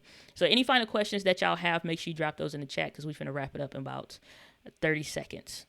So Sam saying definitely knows what you're talking about. Saying my goals are for when I live stream church and funeral services and music video recording to get a higher quality level, move up from the 80D. You are a blessing. My pleasure. Glad to be of service. So at that point too, lenses matter. Lenses and light and white balance matter. So I have actually need to reach back out to this pastor because he asked me something very similar. He has like the A7 III. He got all the right stuff. Just hooking those things up, getting those few things for efficiency's sake. It definitely matters. White balance. You can still keep whatever lighting that you're using so you're not messing up the aesthetics of the environment that you're in, especially in those delicate services.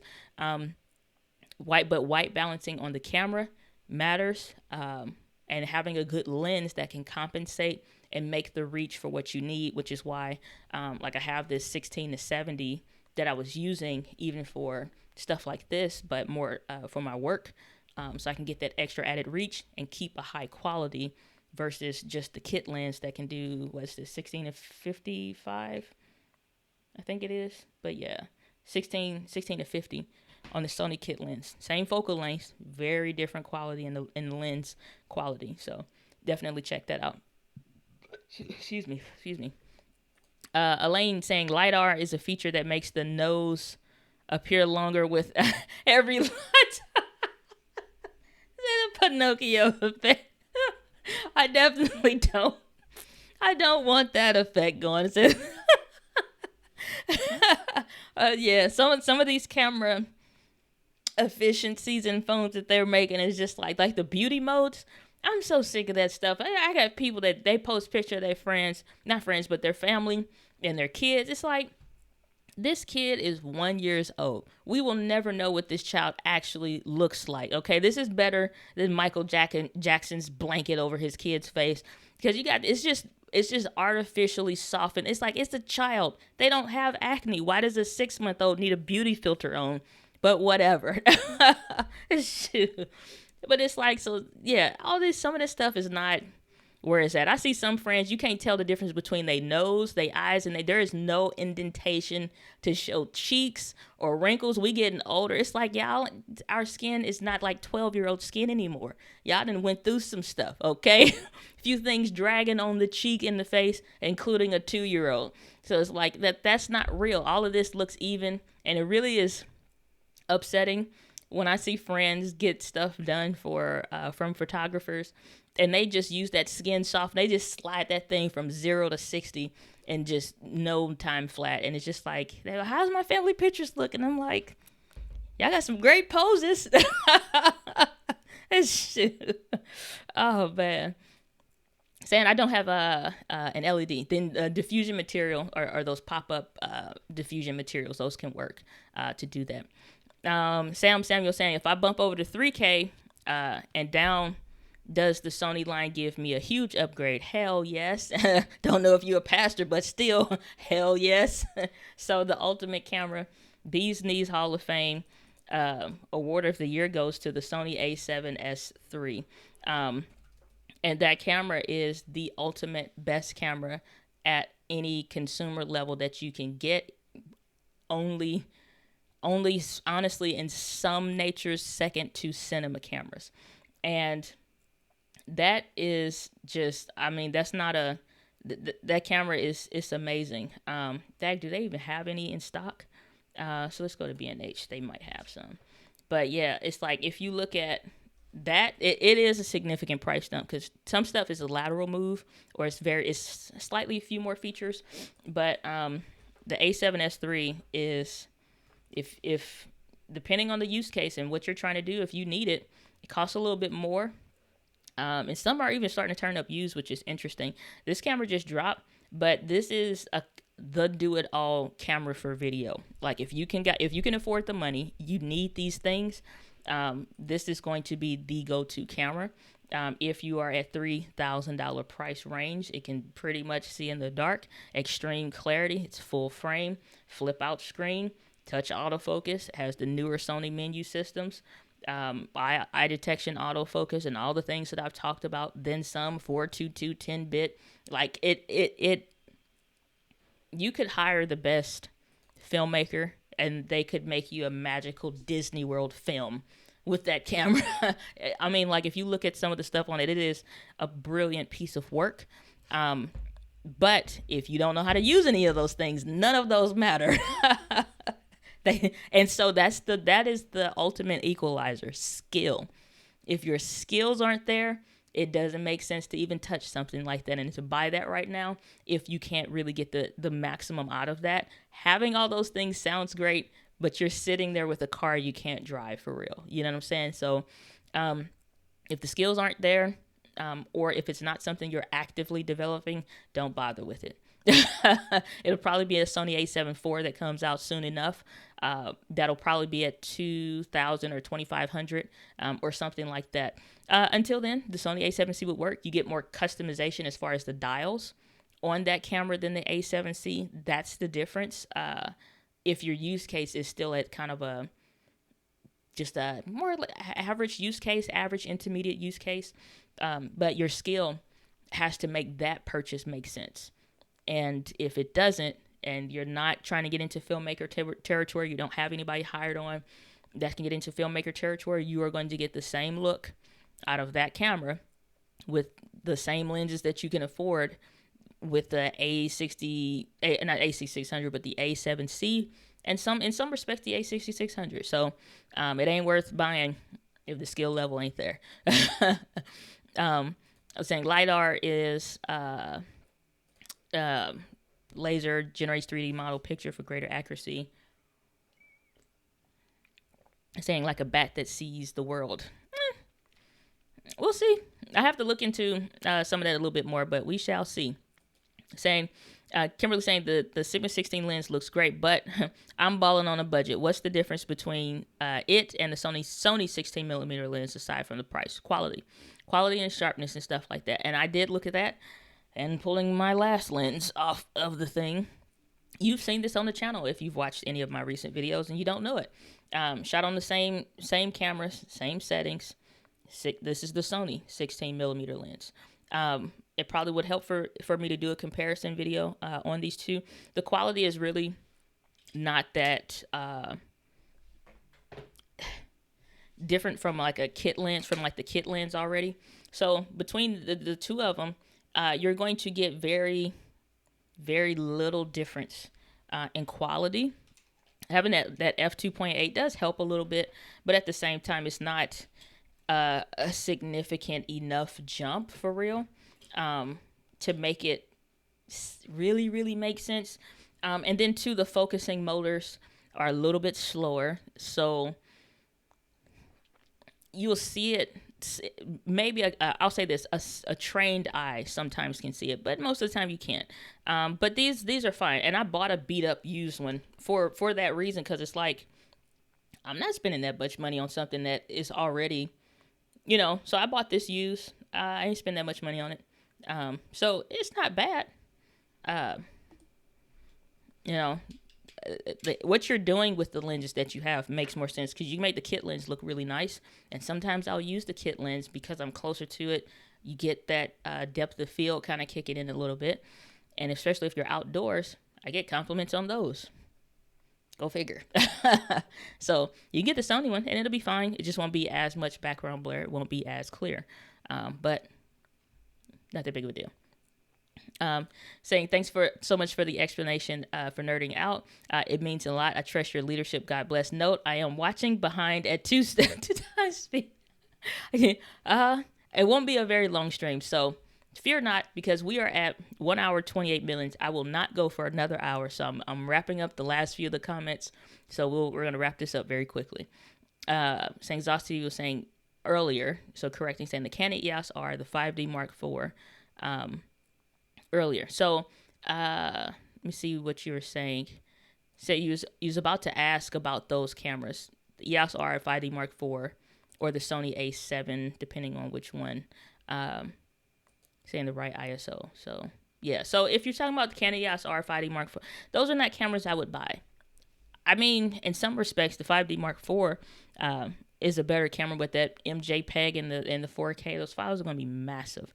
4K, like, so those recording times I did up to, what was it, 3 hours, 15 minutes on the A6100 and the A6600, doing those different tests yesterday, I think it was.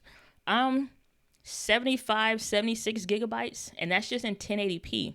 Now, when I get ready to do those 4K tests, I already know I'm looking at, like 130, 200 gigabyte files and stuff, and like 2 of them. So, so you're talking about MJPEG, which is already way bigger, beefier, heavier, just huge by itself. And you doing, 4K for that? Hell no. Like, no. And the EOS R is just a glorified M50. Still 720p, 120 frames. But that's the gimmick with some of those cameras that Canon pulls out, like the RP even. Everybody's been talking about full frame and stuff, and it's like, and unless you have a use case as to why you maybe want that little bit of 5 millimeters extra is not that big of a difference in a sensor size. I most of the time don't need it. And everybody's like, but the full frame look. What is a full frame look? You know what I'm saying? It's just like, what? Nothing. Yeah, I've used the Sony A7 III. Brilliant camera. And when I got done with it, I'm like, I'm ready to go back to my cameras. Not impressed. And as far as between the difference of full frame, it's like, but lower light. I have lenses. The sensors are already good in lower light. What, like, do y'all want to shoot in the closet with the door closed and all the light? Like, what kind of freaky stuff are y'all doing? Just like, so the arguments around full frame, it's like, get it if you want it, but it's like, unless you have a use case that makes sense. I can see for photographers, but I ain't no photographer. Go figure, so yeah, no, I don't know. Not for me. Beards and Banjos saying smooth. I don't know what smooth is, but yes, we'll just go for it.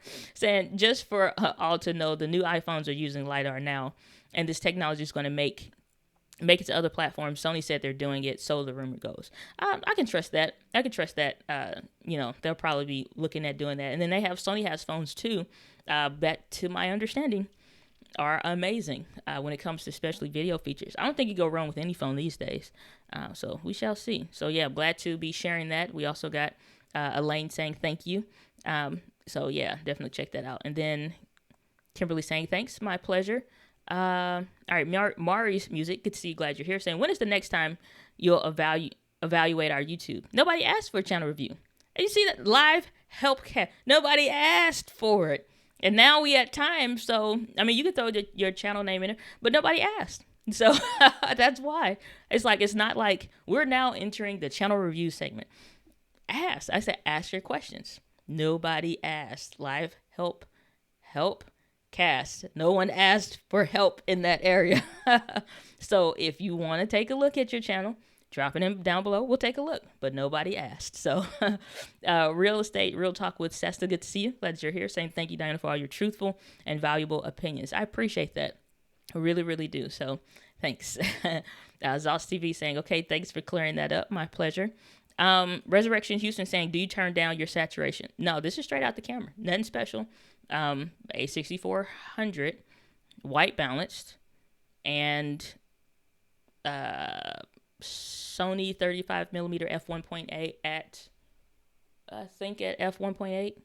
I think, but nothing, just literally straight out of the camera. I've done no other changes.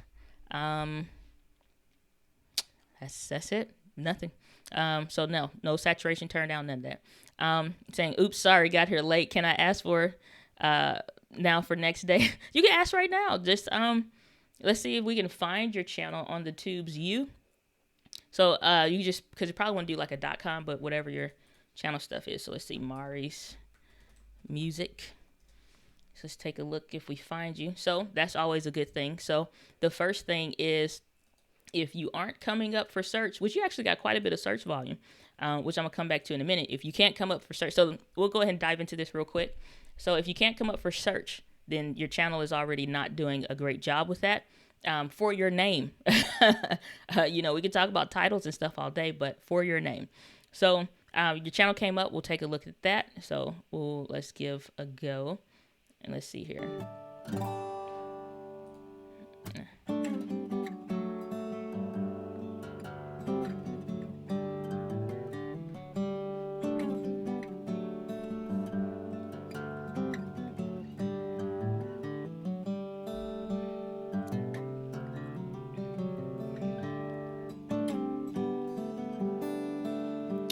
So, all right, I let that run a little bit longer.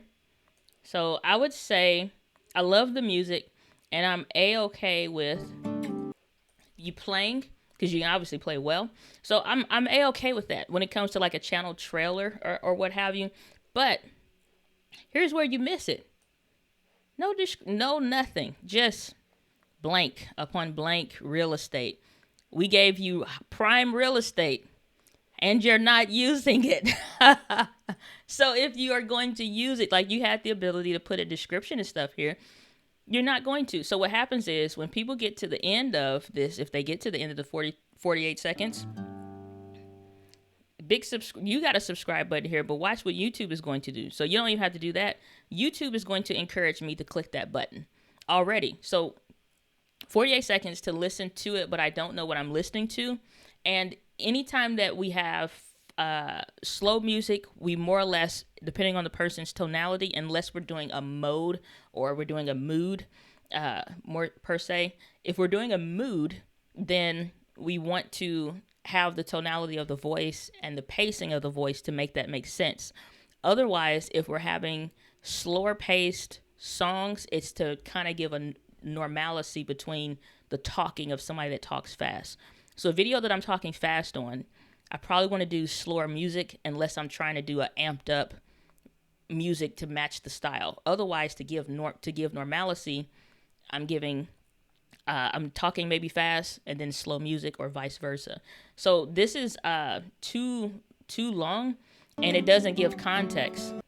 It's too long and we're not getting context on the what. And we also don't have a description to tell us more about it. I don't know if this is a store. I don't know if this is a tutorial channel. I don't know anything. We also have other real estate that's not being properly used. We don't know if this is a store. We don't know if this is the channel. All I assume is there's a guy whose name is Mari, and it's Mari's Music. I'm assuming maybe a store or something. I don't know. So even if you're a local brand, you can say, something around that, some kind of store location. We have up here where you got the link to I'm guessing your website, and then we got your link to Facebook, but there's no context of why or what, and I haven't scrolled down yet. So we want to take advantage of those real estates, because if we honestly look at, if we honestly take a look at this, here's what's happening. All of this is part of the screen. All of this real estate is ill-used. The only thing that you're taking up space for is this small amount. So you see that? So you want to take advantage of, like, my eye obviously will be drawn to this video automatically playing, but your channel's not going to make a break based on a channel trailer, but it's just taking advantage of, because this real estate space by itself can be enough to make somebody subscribe. Because if I know I'm going to get acoustic guitar tutorials, then, because I saw mostly acoustic guitars, then I'm going to do that. Or if I'm going to learn to play popular licks by musicians or from popular songs, then I know I'm going to learn how to do that. But I don't know what I'm going to get here. If I don't know what I'm getting, I don't know why to stay. I don't know if I got a one-off video and I clicked on the channel to see more or what. So if I'm just searching for your channel, it's like, what am I going to find? Now I have to come down here. And again, we're not properly and best utilizing that space for the value that you truly offer. And so we have uploads. So you have that. This is fine. Featured channels are irrelevant because none of these people have anything to do with the content that you're producing here. And I'm not going to check them out. I came to check you out. So this is so that you know, I'm doing from the first-time viewers perspective, but I'm also coupling that with the coaching side of it as well. And so that's what we're doing. So you have an ill-used use case, and you're getting $1,600 per month. Even if that's not all somebody looking for you, you come up for that. So 1,600 times per month, there's somebody searching for Mari's music, and you're coming up, but you're not capturing that attention. The first win in anything that we do when it comes to video is attention, and we're ill-using all of this real estate space that could be best used. We don't have a description for what, the who, or none of it. Who we're helping with what specifically is always. So again, I'm marking this up like a teacher with a red pen because I just want to give you visual representation of what we're space that we're not taking up.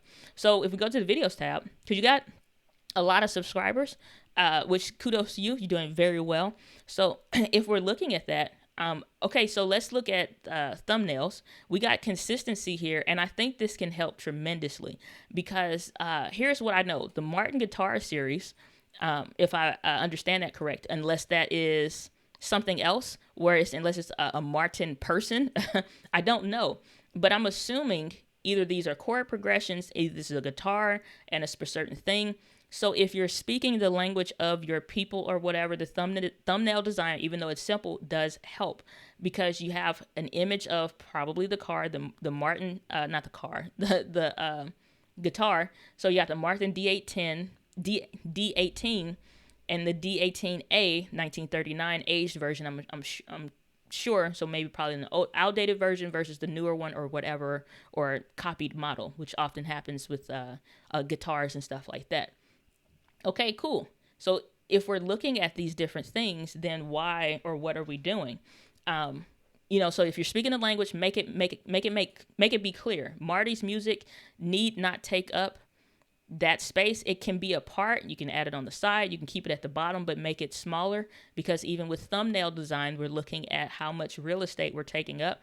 So this is fine. But again, the number series 2398, ain't nobody typing it in. Only series of numbers everybody knows 90218. You know, you know what I'm saying? And it took a long time for everybody to get on board with 90218. You know, and a reason why that number made sense to them. Unless that's significant to like the model so that somebody knows, then fine. But consistently like showing your face, maybe for a model or a chord progression, what you can do, and I think which would be a good channel to take a look at, so is called Worship Tutorials. And so let's take a look because I think this will help you further getting like immensely more like detailed and specific so that you get more subscribers. Like I can hear from the quality of the pics, from the tone and the tuning of the guitars and stuff like that. Y'all can play or you can play, right? So that's not a problem. But if we look at just solely from Worship Tutorials channel, okay, they're doing stuff for musicians as well. Obviously, if you're the worship pastor or worship leader at your church, and tutorials around those things.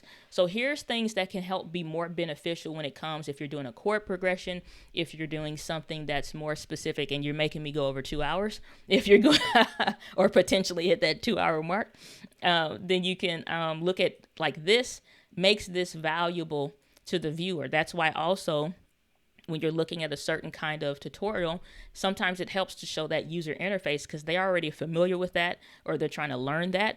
Or it could just be the 5-line staff with those specific notes or something out of the program, maybe blown up or a graph of that.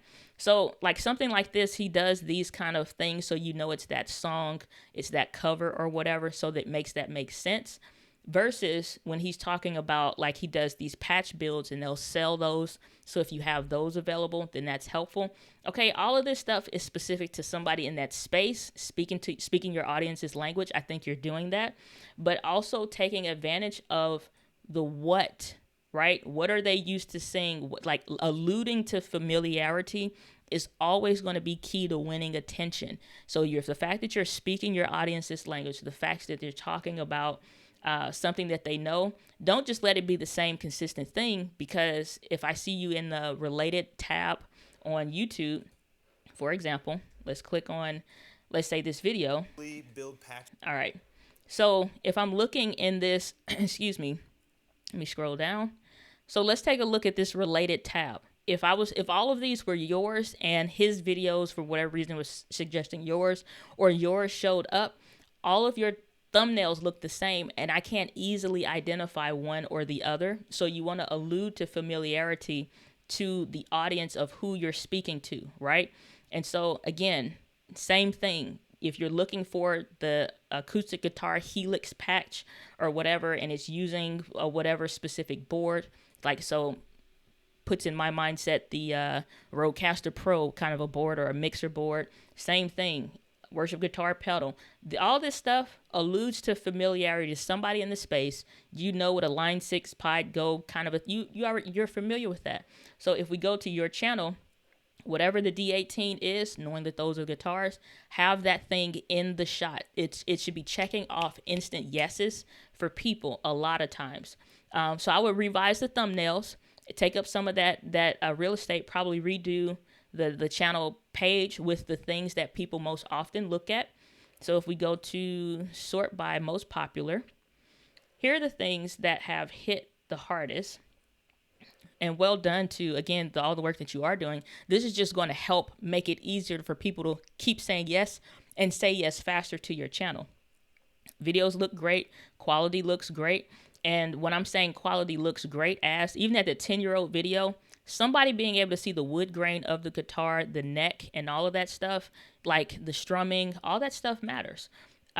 So that's what I'm saying, like allude to the familiarity of the people. So some of these videos, 10, 12 years old and stuff like that, that's cool. But also a lot of these older ones don't have thumbnails and stuff like that. You don't have to change any of these. So I'm not saying anything that is one of your more recent videos that's starting to hit home. So if you're trying to get more into that tutorial space, let's go to newest added. Trying to get more in that tutorial space, start ranking for those things, I would definitely say do that. And then let's just look real quick lastly. So these are streamed, live streamed. I don't know how well that's working for you or what these are, if these are segments or something. It needs to be clear. Value proposition needs to be more clear. I don't know what I'm getting or what or none of that. I would have to listen, and just off the view of if I wanted to start getting into the guitar, learning about these models, I'm trying to figure out what guitar to buy. I'm trying to hear from maybe this is a store and you're taking advantage of that, and you want to say, hey, for those of you that are into music, maybe you want to open up your own shop. We're going to do a CEO series where we answer questions. If that's the case, then we need to make it more clear about the value proposition in that playlist when somebody is coming to do that. So last thing here, which I'm spending a lot of time on this because I think it's extremely valuable to the whole. So if we're doing CEO kind of segments, or you're pulling from a live stream and clips of that, at that point now we're looking at the value proposition within that playlist, and that's not even a dedicated playlist, but there is enough in the thumbnail design at least to show me all of these kind of go together, but I don't know why. You know what I'm saying? I don't understand it. So a lot to do there, because it's nothing about me listening to the videos that would make that make sense for real, but we can.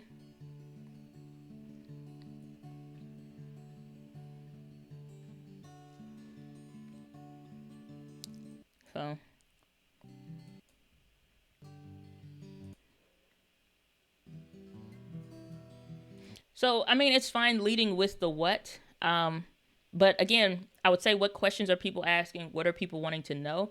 So let's take a look, saying the authentic age sounds like it opened up. played for about 20 years. The 18 sounds more pleasant. Like, if authentic seems to be, so like, here are the things, people that are just commenting on this. First of all, why you ain't liking, heart none of these? That's also considered engagement. A lot of times, if you comment on the video, it's a like and a heart, on most, like on all of it, because that's engagement signals to YouTube that you, the creator, can control.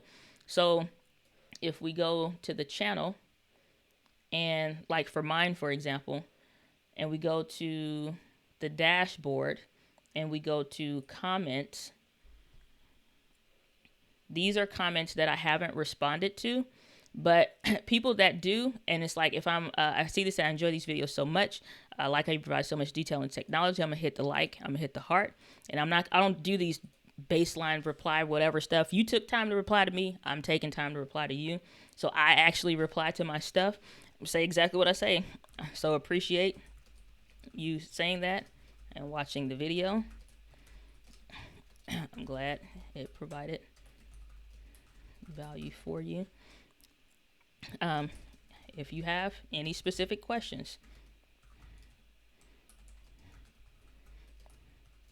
feel free to ask away. That's a genuine response that I would say to anybody or whatever. So engagement signal to YouTube or whatever. So don't just like it and just, whatever, but you did reply, so I appreciate that. But like and heart, they give you those tools for a reason, and whenever YouTube gives you something, you want to use it, because more or less, a lot of times, that's going to be often the focus. So hopefully, for the one channel review that we did today, that's helpful. Still hitting that freaking 2 hours. I'm just going to not even try no more. It's not on purpose. It's always 2 hours. It is always 2 hours. But the music sounds good. Channel looks dope. Quality looks great. For a musician's channel, audio is always key, and I'm glad to hear, especially for the video, like stuff like this. Here are things that are signals to me, and I'm probably gonna spend a little time on this because I really like the channel. When you are hearing people say, here are signals. And anytime you're trying to evaluate comments to see what else you should do, where you should dig more into, as a creator, on like you're a business owner looking into getting to this creator space on YouTube, saying the authentic age sounds like, that's key. It sounds like it has opened up, has been played for 20 years. So obviously somebody that has an ear took the time. Like, I'm not just thinking about saying, oh yeah, they said they like it or they don't, because I'm not moved by that one way or the other. It's more or less, why did you say what you said? And based on what you're saying, lets me know where you are. This is more or less an experienced player, or somebody that's experienced with listening, because they say in the authentic aged one, when you went back from, was it the A10 authentic aged? So the audio made a difference. So keep doing whatever it is that you're doing, because it sounds great. So D810, wait, let me set up while it switches.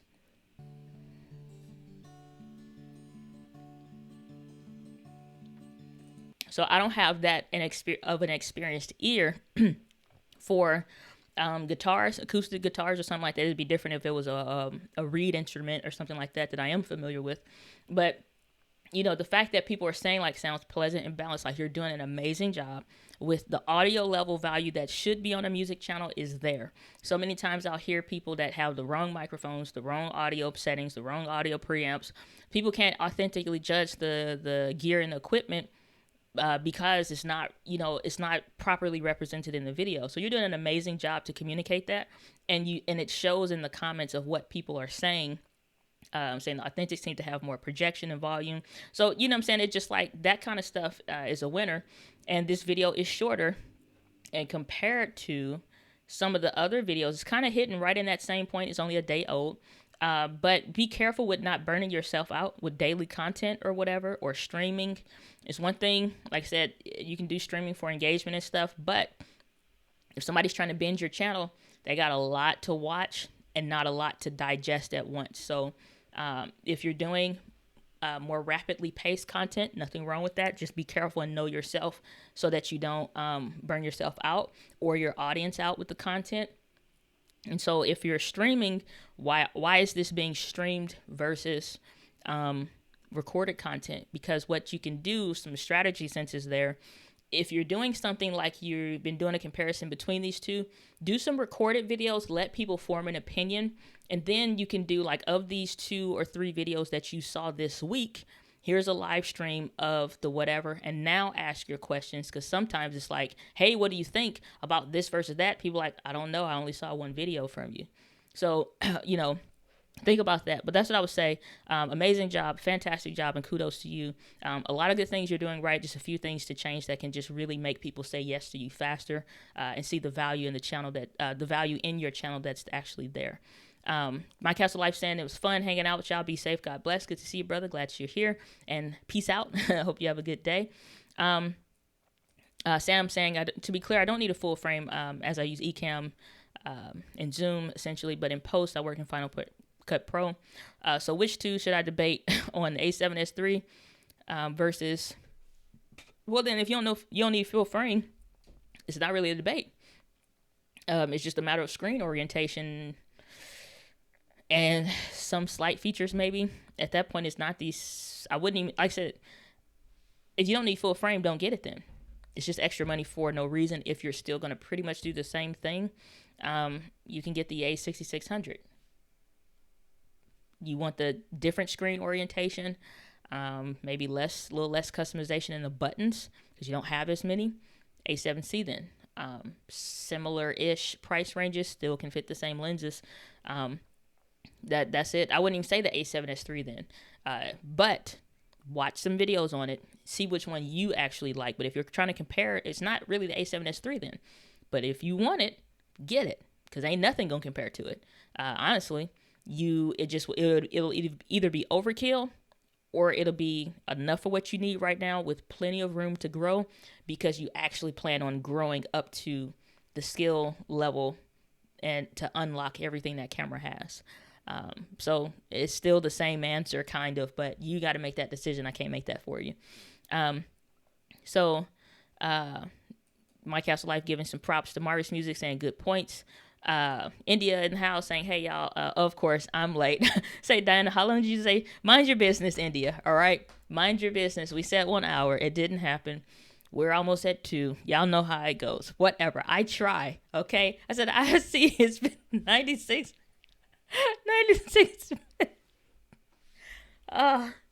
my life right now. Mind your business, India. All right, I'm out here providing value in these streets. Okay, providing value. It was good to see you. Glad you're here. Saying, shorten the trailer, advertise the fact that we're a store, okay, on the top, and add content to the right. I'm listening. Okay, cool. Yeah, if you're a store, even better. Freaking A. Like, amazing, even better then. Because if you have something to sell, hell yes, where can I find you? Where can I go? And that you get, if you're on YouTube doing this kind of content, you have been for the last 10 years, more power to you, because you can do a ton more stuff than probably any other store in your region, period. You're not competing with the, it used to be Mars Music. I remember, like, back in the day was huge. But local stores don't have it then. And even furthermore, here's a tip, pro tip for real. Depending on what city you're located in and stuff like that, if you are looking at, all right, so if you're looking at, so here's your store, stuff that you can do and you can provide and stuff like that. Like, so free shipping of orders over 99, lower 48 states, same day shipping. Like, all of this stuff is stuff that you could like it's a lot of stuff that you can do then. A lot of things that you can sell in the use case, or, maybe at the end of the video, here's what we use to do this, or whatever. Like, it's a lot of stuff. And depending on who your common purchaser is on the store, addressing those different things, from picks and all kinds of stuff, parts, strings, all kinds. Like, it's so much stuff you could do to unlock that. It's a lot. I get with the helpfulness of the, let's see here, cases, whatever. So, I mean, website could be a little modernized, but for what you have and for what's there, as long as the buying process is easy, then you're good to go. Like I say, you can use a little modernization, but as far as being a store that's on YouTube or whatever and stuff like that, if it's for example, if I say I want to go for this D45, here's something that you can do. The videos, tab and stuff like that, start emphasizing that more. Or even if somebody comes in and they aren't sure, like that, now I know is probably the listing for that guitar in the store or something like that. That shouldn't be in your title, because play the game on YouTube and also benefit the business, right? So wrapping your content around your business. If we're looking at that, okay, we need the guitar specs and stuff like that. Then let's start seeding for what we're doing. This is a 1-2 minute thing. That's fine. Let's get a sample of, so you can hear the sound quality, and you say, hey, this is Mari. Here at our store, we're doing this. And so I'm using this pick, which is one of our highest selling picks, but I want to show you how to play, you know, maybe something that just came out that has an acoustic guitar in it, kind of a thing, alluding to and always seeding that you can get this from me. You don't have to go look from some other store. You get this from me. You're an, especially like, and that's something like you advertise on your website. You are a global corporation because you're online. Now, if you're only shipping to the U.S., then that's fine. You're still a national corporation at that level. So let's put all these components together to make it make sense on the channel. So for those that are searching, so if I do this Martin, I'm gonna show you how this works, because this is like the use case when I'm working with clients and stuff. So I'm over 2 hours anyway, as India kindly pointed out. So if I do the Martin D445 Fire Nice, so let's look here. This is the search YouTube, the wrapping content around our business model, right? This is what we're talking about, making it make sense for entrepreneurs and being on YouTube. So if we're doing that, people, when I put this in, you only have the Martin Fire Ice thing for the label, for the store. That makes sense. When we do the video on it though, we want to go over here to see what people are actually searching for. So we're seeing that the first thing that comes up is, in addition to Dreadnought acoustic guitar aged toner. I have no idea what that is, but that's something that is coming up, the number one thing that people are looking for. I'm making a video around that. I'm also including that in my other ones. I'm creating a series on the D45 at that point. Dreadnought acoustic guitar might be the full description of that one. And so I'm looking at that one. So let's see how many times this is coming up and what people are doing or whatever for this. It may not be a ton, and that's okay. But if people are searching for it, why not show up for it? So we see all this other stuff: acoustic letter, Martin guitar, Fly music, Mari's music. Okay, so you're coming up in there, but look at the thumbnail. Okay, so attention is the first one that we're always getting. 145,000, 6 years old. You can still match this video, remake it. 500, I messed that all up. That's why I didn't pass kindergarten for the drawing section. But no, 559 views. So no, not just a buy it now kind of a thing. Yeah, you got the sales info, fine, you're a store. But what is the person that's searching on YouTube trying to do? You can list this video just the same, and when somebody searches on your store, they'll see the here's a sample of the audio video. They'll see the here's explaining it more or whatever video. Your value proposition significantly increases on your store's website because people are able to see the value by you answering the questions that they would ask either in the store or online or a service form or whatever. Now, when we're making this video and we're publishing it on YouTube, we're thinking about the thumbnail, right? Real estate. So, because if we look at it, how does it sound? I bet people want to know that, which is why that clip makes sense. So when we look at a store like, or I guess it's a store, sign up acoustic at the end letter. of this review to get my personal gear list. Boom. Like, okay. Because why? I clicked on the thumbnail because I wanted to know how it sound. I clicked on it because I'm curious about the thing. I'm already in a buying pattern. So it makes sense now. And this also can build your email list for your business. And if we're looking at this is something that, hey, we're a store, you know these things. Why not have a free guide for the D45 on how to tune it and get the best sound out of it? Or how to make a 3-year-old guitar sound like a 20-year-old guitar. Somebody would sign up for your email list for your business. So you're making it work for your business and your website, in addition to the things that people are looking for online. So this, like, watch this video, search some of the things. You have a lot of things that you can do on your channel, and a lot of things that you can do to just really like massively take up where there's white space, meaning not a whole lot of people searching for it. If you're already coming up, refresh that thumbnail, maybe make that video again, a newer 2020 version, a lot of stuff.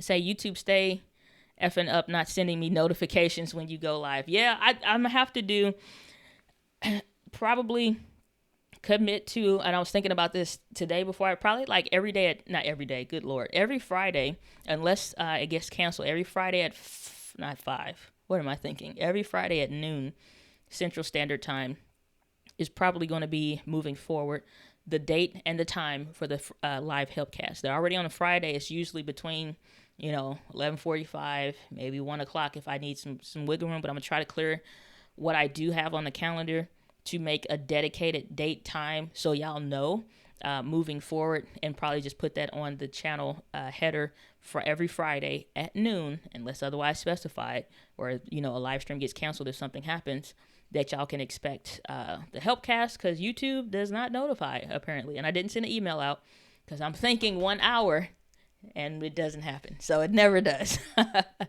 All right, so let's see here. Mari's music saying very interesting, so hopefully that helps. Hopefully that really helps. Dr. ELO saying hello, good to see you, happy Friday, glad that you're here. And we got a super chat from Mari's music saying very helpful, thank you DG, my pleasure, glad to be of service. Saying thanks for the kind words and the OT. Yeah. Yeah, definitely put in some OT today. Saying I just subscribed to Mari, so there you go. Glad that that's helping out.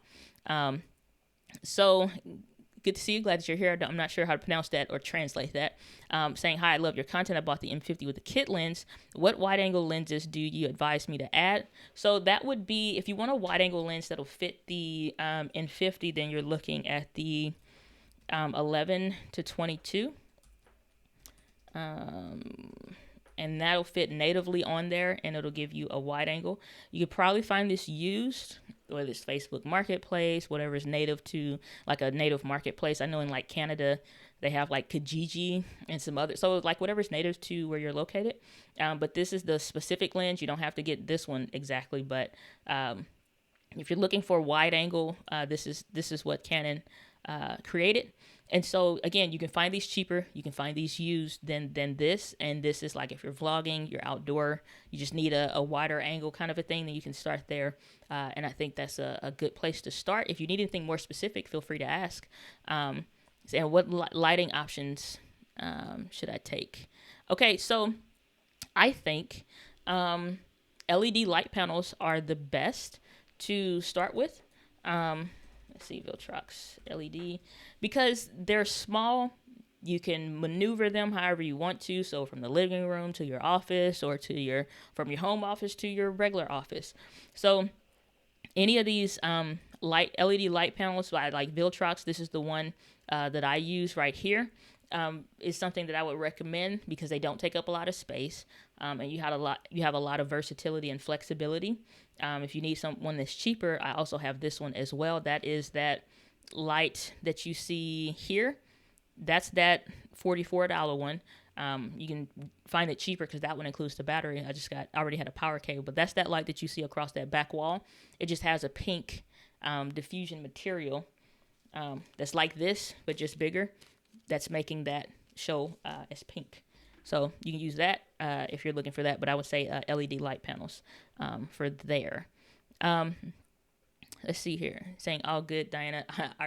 I rely on your long lives because I'm always late. At least this way, I don't miss you. No worries at all. Saying, yeah, we haven't uploaded all the thumbs yet. So that's the thing. That's part of the process. It's like of playing the game of YouTube as an entrepreneur. It's like we're not trying to be per se YouTubers, but understanding the platform behaviors and the behaviors of those that are searching. If somebody is looking at a guitar they're already more or less starting or somewhere within the purchasing buying process. So if you have a store, like I said, for all the reasons that I listed, there are so many things that you can do with that to continue not just to provide value to your actual store location, but when people start searching for it, like even to adding in, start adding in tags for a specific locale, because music stores are more of a starting to be a rarity. None of the ones that I shopped at as a kid exist anymore. Like I said, here in St. Louis, I remember Mars Music used to be huge.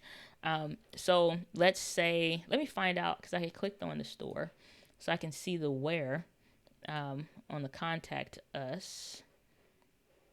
Yeah, especially with COVID too. I forget when I'm in this office. So you're in Philadelphia.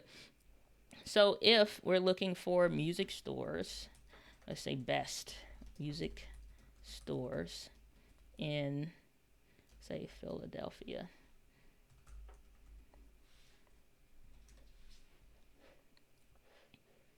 Oh, look who is showing up. Freaking Sweetwater. I forgot about them.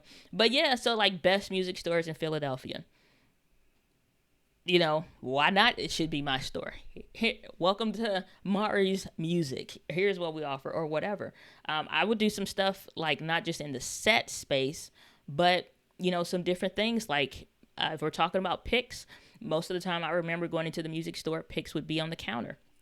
And so I would do a video, set the tripod up at the counter. So like people can see suggestively across different videos where that's at, you know, or just to spice it up for different things. But yeah, coming up with stuff for, let's just see, even just music stores in Philadelphia.